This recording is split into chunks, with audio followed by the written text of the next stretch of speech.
Great. Well, ladies and gentlemen, welcome to this final session. We're getting some fresh glasses. That's nice.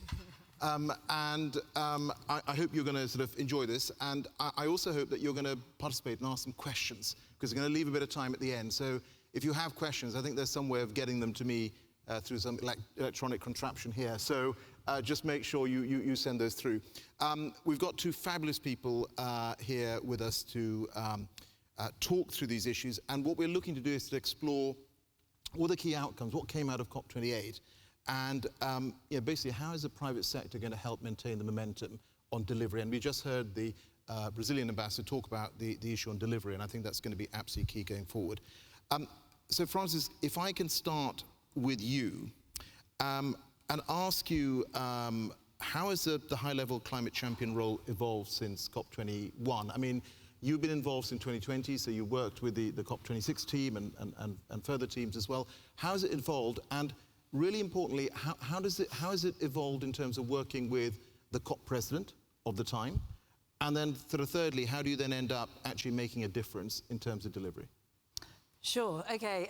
So, yeah, I mean, I've been supporting high-level champions since the Glasgow COP, COP26, but the role's been around since the Paris Agreement.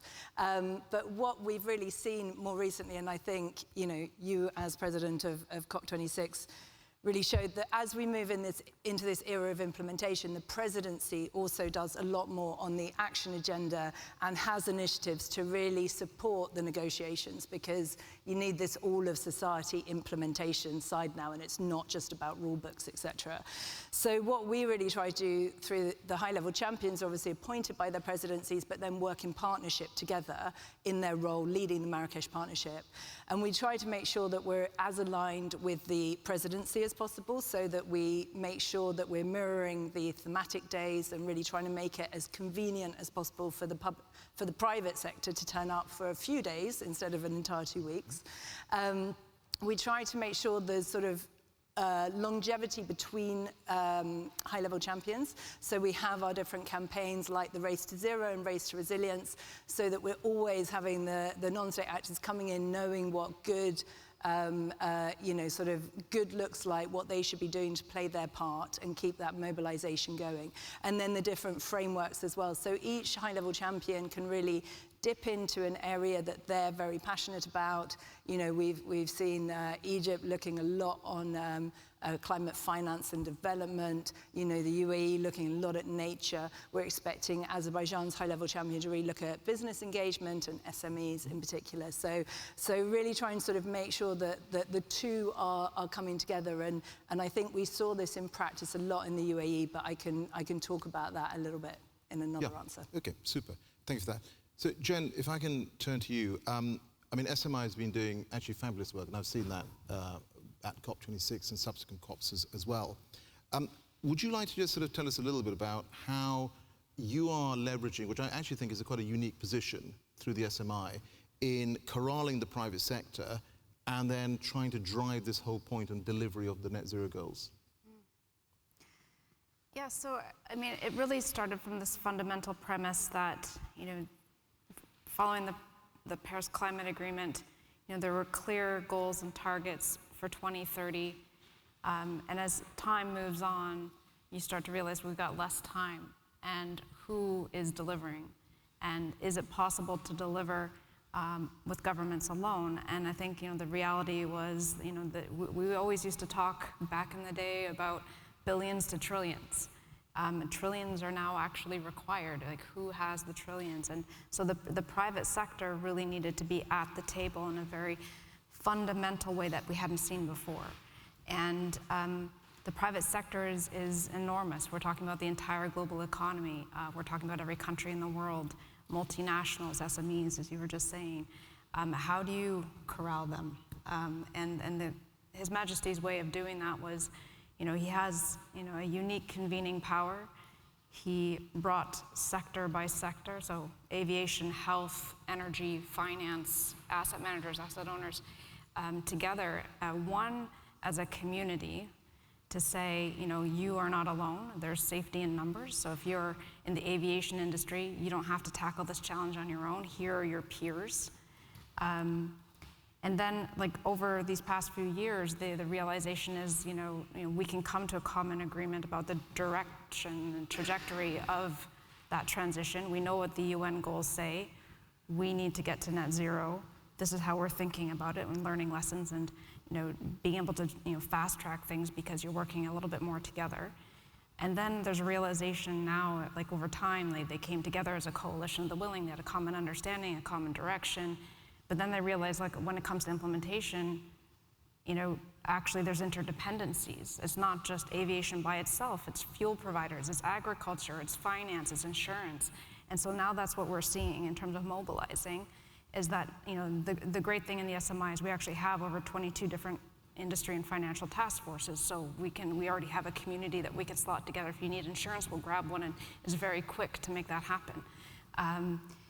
But then it's not just the CEOs, so we're a CEO-led organization. We need that decisive leadership from the top so we can move very quickly, but then we need the allocation of the experts who can do things. And that's sort of where we are right now. And I think COP offers this amazing platform where the doing can come together, and we've seen that through negotiators in the UN context. But now we actually need to have a mix of the diplomats and the policymakers and the doers of the private sector coming together to figure it out. And that's sort of where I think we are at the moment. Great, thank you for that. And I mean, we're still talking about the billions to trillions, but the trillions are not materializing, unfortunately. But anyway, we will continue to explore that particular point. But Francis, you were talking about the different areas that different high-level champions sort of focus.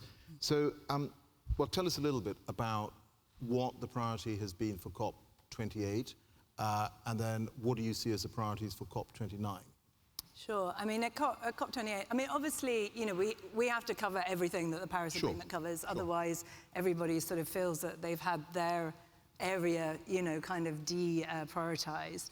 And I think we saw that at COP28. So, the COP28 high-level champion, Her Excellency Razan Al Mubarak, she's a huge advocate of nature, but she was really putting forward this idea that, nature and climate are two sides of the same coin, and that actually, if you're thinking about solutions that work for both, that makes sense. We'll carry on sort of focusing on that this year because of the biodiversity COP, and we don't want like two different agendas happening, two different finance packages, two different action agendas, It's like, how do you bring it all together?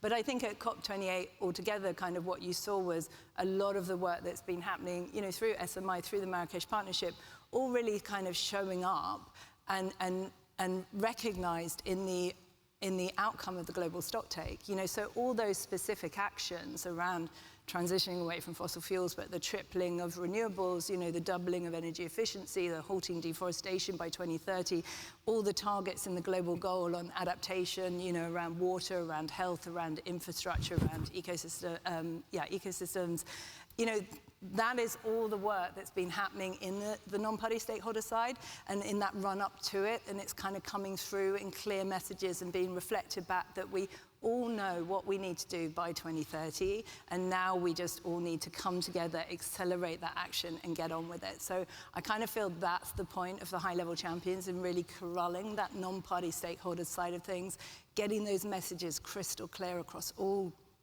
stakeholders, so it shows up, so we move on to the next stage. And this year, there'll be the sort of general focus, kind of building on last year, will be on that just transition away from fossil fuels, so really helping put in place that alternative pathway, the restore and protect nature, and then very importantly, the equitable finance to climate solutions. Great, thank you. Jen, you mentioned the task force, which of course are a sort of key part of the way that SMI tries to deliver. Can you talk a little bit more about how those task forces work practically? How do they sort of feed into the wider economy? And then, how does that work that is being done by the task forces align and fit into the various sort of COPs that are taking place? So, the SMI sort of exists in parallel to the COP processes, right? So, the economy is what the economy is, and we work with industry with that in mind, with a common shared target. And I think sometimes it's actually quite difficult for us to try to fit into the COP process to know what themes are happening on what days, and feel that we can add real value. And but sort of how we work is, to understand whether it's the IEA or the ICAO, or what are the global roadmaps that exist? What are the think tanks telling us? What are the industry associations telling us about how we get to net zero? This is a rapidly evolving space. It changes on a daily basis. We have to do rapid analysis and understand where we are. We need to present to our CEO community of a particular industry. This is where aviation is at. This is what the G7, the various countries in the G7, where they are at in their various mandates. And this is what we feel we need as an industry. We've been, for the past 3 years, working on a goal of 10% SAF by 2030.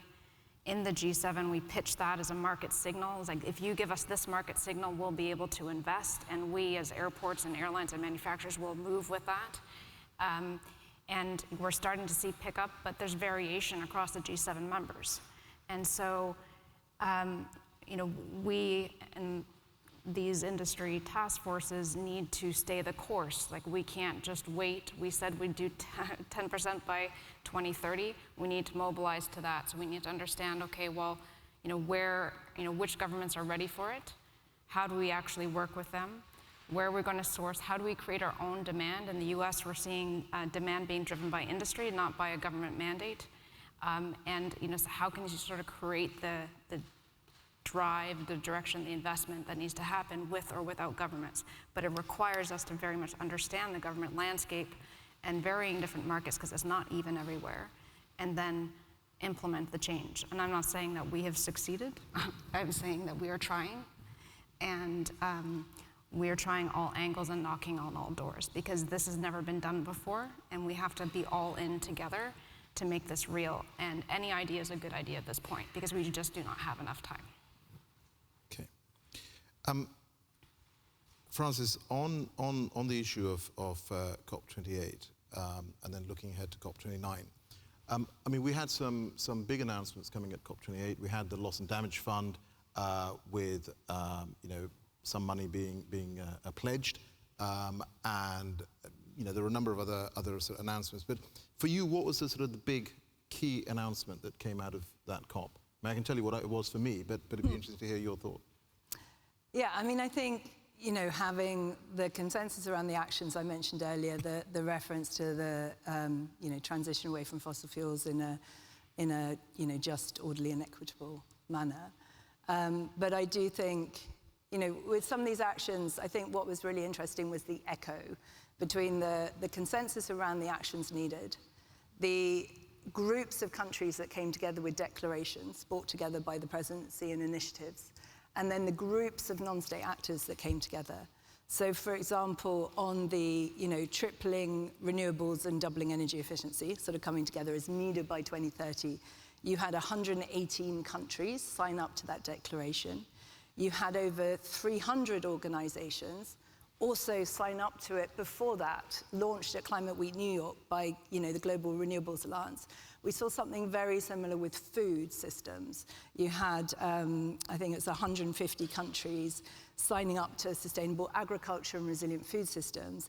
And then you had over 200 organizations signing up to a call to action also on resilient food systems. But what was really important about that was those organizations were across stakeholders. So, for example, in food, you had smallholder farmers, indigenous peoples, large corporations, all coming together saying they wanted the same outcomes. And that makes it so easy for the countries and the policymakers when all the private sector and other stakeholders can actually agree what the future needs to look like, what they're prepared to work towards. Then the countries come together and we unlock it. And I think we saw quite a lot of those examples throughout COP28, and it's something I really hope we can continue to sort of do that. I would call it an echo. It's not quite a call and response, because you never know who starts first, but it begins to get there to a sort of clear outcome. Yeah. So I almost sort of feel you need actually a roar at this point. I think enough echoes, really. Going back to the point that I think you both made, is that it's all going far too slowly. And so for me, actually, the big announcement out of COP28 was the announcement on transitioning away from fossil fuels in energy systems. Now, I think many of us wanted it to go further, but I think that was a useful result. Practically, how is it going to happen? What are you doing in terms of, I mean, how will you show at COP29 that the work that the high-level champions are doing is actually bearing fruit in that respect? And then, Jen, if I can come to you afterwards on the same point, and just tell us a little bit about any task forces that you've got which are working on this whole issue of fossil fuel phase-out. Well, I mean, I think you can't forget that, it wasn't, you can't look at that in isolation. The UAE also put $30 billion in the Altera Fund, yeah? So there's money beginning to show up, and we know none of this can happen without money. And money is going to be the focus this year, and that's where it all gets complicated, and nobody really wants to sort of show up and make the discussion.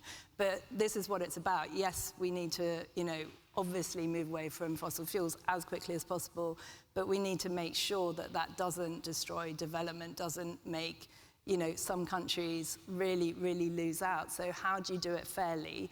Well, you have to look at the opportunities of e-mobility, of renewables, of, kind of alternative economic kind of pathways globally, and particularly in countries that need that development, because that's how we're going to sort of, really move forward in this. Make the alternatives really appealing, really sort of able to be financed, and not just happening in Europe, in North America, because it's just going to get blocked, because why would everybody else vote for that, So the money has to show up, the solutions have to show up. We need to keep pushing that this is the way forward, but we do have to think about, in the UK, you can already begin to see where a transition's not managed well. We're seeing it in steel, you're even seeing it in ULEZ, kind of when the poorest people are the ones most penalized, you're going to end up with, the wrong kind of leaders and the wrong kind of policies and a populist backlash. So I think really considering how it treats, how everybody, is actually going to be affected by this is going to be the most important thing. So solutions around the world. We do a lot on these global forums for climate solutions where we have project pipelines, for emerging markets, developing economies, really, really focusing on the opportunities there. Okay, great. Jen. Okay, so a lot of people think that money is a problem. I do not believe money is the problem. Like in the SMI, 12 of our banks have committed $9 trillion by 2030. We've deployed over $2.5 trillion. The money exists in these big financial institutions and investment funds. The challenge often is that they call them bankable projects, don't really exist in the way that an investor can look at them. And so project preparation is urgently needed, and we need the right skill sets of people to make that happen. The reality is that taking the time to turn a development project, a grant type of project from emerging and developing markets into an investable proposition takes a lot of time away from something that's typically a lot easier and already ready in terms of a rapid project to sort of turn around a turnkey typical investment. So the capacity for that kind of approach doesn't currently exist. In terms of alternatives in the SMI, as we move away from fossil fuels, we have to also acknowledge that transition of every other industry cannot happen unless we have an energy transition, and this is true for developed, emerging, and developing economies. We absolutely need to throw everything we can into all green, renewable energy technologies. So we need SMRs. We need fusion. We got to go hard on fusion because that's amazing. And it's really going to change the world. We need solar. Every different geography has a different energy requirement. You've got geothermal in Iceland. You've got, I'm not sure solar is going to be the solution for the UK, for example. But there are definitely other options and alternatives out there. And solar is now cheaper than the traditional alternative. And so that is actually good for communities. It's cheaper. Right? So how do we actually achieve this? And we have to keep this focus on this is an opportunity for all people all around the world. It will make people's lives better. And I think as long as we're inclusive, we leave no one behind, I think we'll be able to gradually move that phase out of fossil fuels that actually becomes even faster because people will want it and the demand will be there. Okay, great. Thank you both very much. Now, I'm going to go to some questions from the audience. And I mean, I don't disagree that the finance is there. Certainly there is a sort of wall of money. I guess the issue is it's not flowing sort of fast enough, particularly from the private sector. So one of the questions we have here is, the private finance will be unlocked by de-risking and economic policy directions and incentives. Absolutely. What can the UN process do in getting governments to set clear transition plans? I don't know whether you would like to have a go first, Francis? Yeah, I'm just trying to link those two halves to the question. Yeah, well, I mean, I think the issue is whether or not, if you set clear transition plans, what will then follow is effectively the finance and then the de-risking. Yeah, I mean, so from a country level, you know, I think, and for sort of everybody in the room here to really, you know, sort of think about, and especially if you're a global organization, think how you can do it, you know, with other countries, is as countries think about their new climate plans and their NDCs, you know, as a private sector, how can we ensure those are really whole of economy and investable? You know, do they make economic sense? Do they send the right signals to enable that financing to happen? Because I think, you know, one of the biggest problems we have is there was, you know, talk about whether there was a business case for adaptation. You know, adaptation financing has already dropped 15% since 2021, you know, which is not the right direction. But also a lot of these new technologies, you know, like green steel and green hydrogen are 20 times, you know, the price of the fossil fuel version. And nobody's willing to pay that premium, and you can't get the investment because nobody's set out a national plan to give anybody certainty that this is going to be the technology of the future. Yeah, so you don't get the investors because everybody thinks, oh, well, it might not really work. You know, the government might just backtrack off this. So I think the transition plans can help give that certainty, which can help unlock the financing, which can, you know, enable the sort of demand to turn into offtake agreements, et cetera. You know, we're also investigating with, you know, Haddon's group if the insurance industry can help as well, thinking about that de-risking and how we begin to really show that sort of coming together of the public-private, that sort of mosaic of financing required. Thank you for that. Jen, it's a slightly different question to you, and I think this is actually particularly relevant from an SMI perspective. So I think the question is that, what are the initiatives that your members will be pushing for at COP29? And are you in a discussion with the COP29 presidency to basically say, well, these are the things that actually the private sector would be interested in discussing at the COP? We've opened conversations with the presidency. I think our message continues to be that, you know, we feel that global CEOs and world leaders need to be in the same room making common decisions of the direction of travel. Like, that's a number one thing. And then, like, as we look at the NDCs, the updating of the NDCs, we're talking about investment plans aligned. Let's do that together.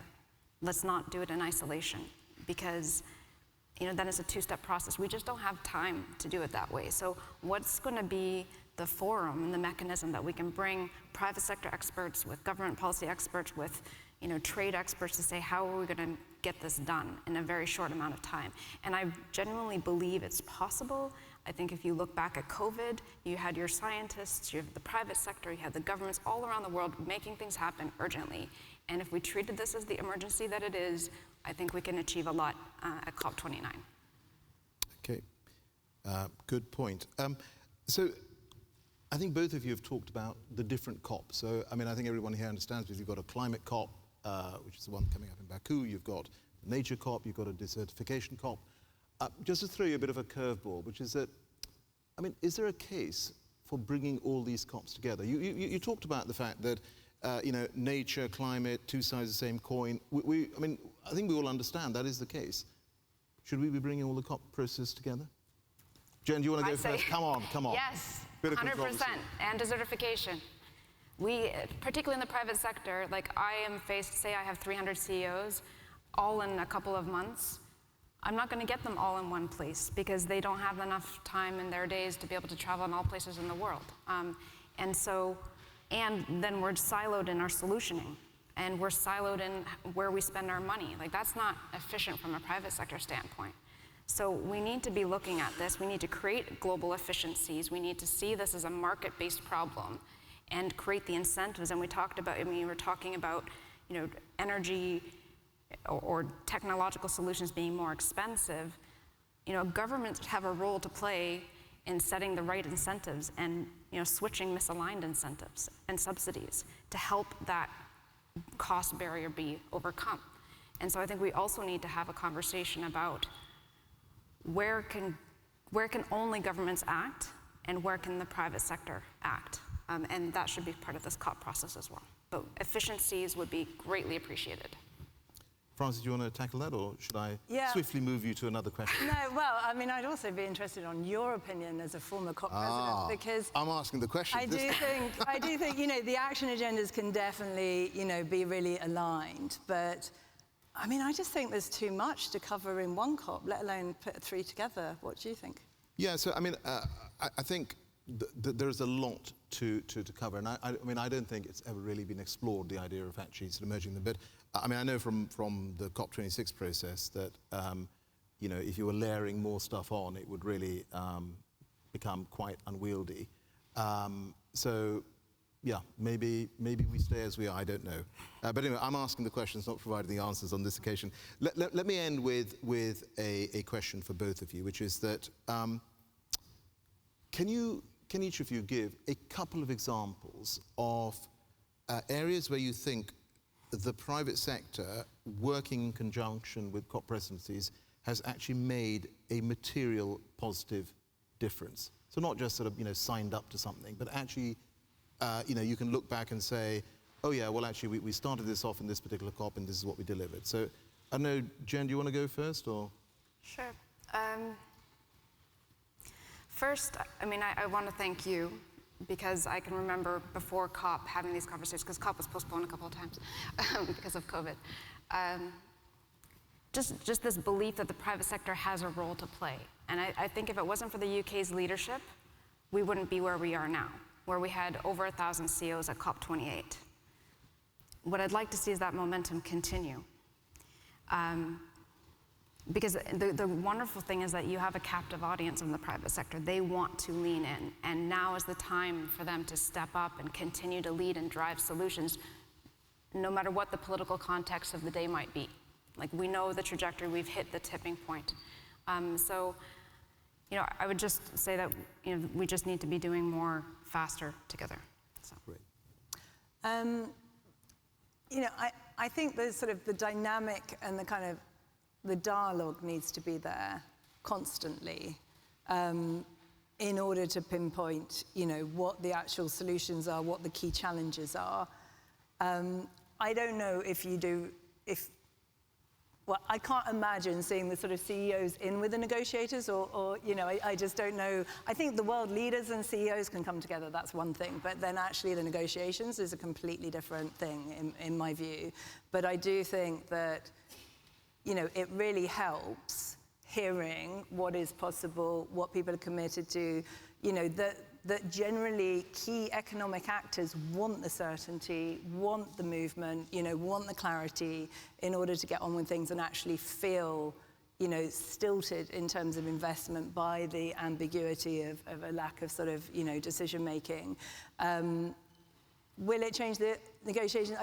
I think business as much needs to also be really, really setting out the enabling legislative and regulatory environment they require in each country they're operating in. Like, be really vocal about that, positive lobbying for that environment. And I think that will also feed really helpfully into the COP process. Great. Well, ladies and gentlemen, I hope you enjoyed that. And so could I ask you to show your appreciation to our two panelists? Thank you.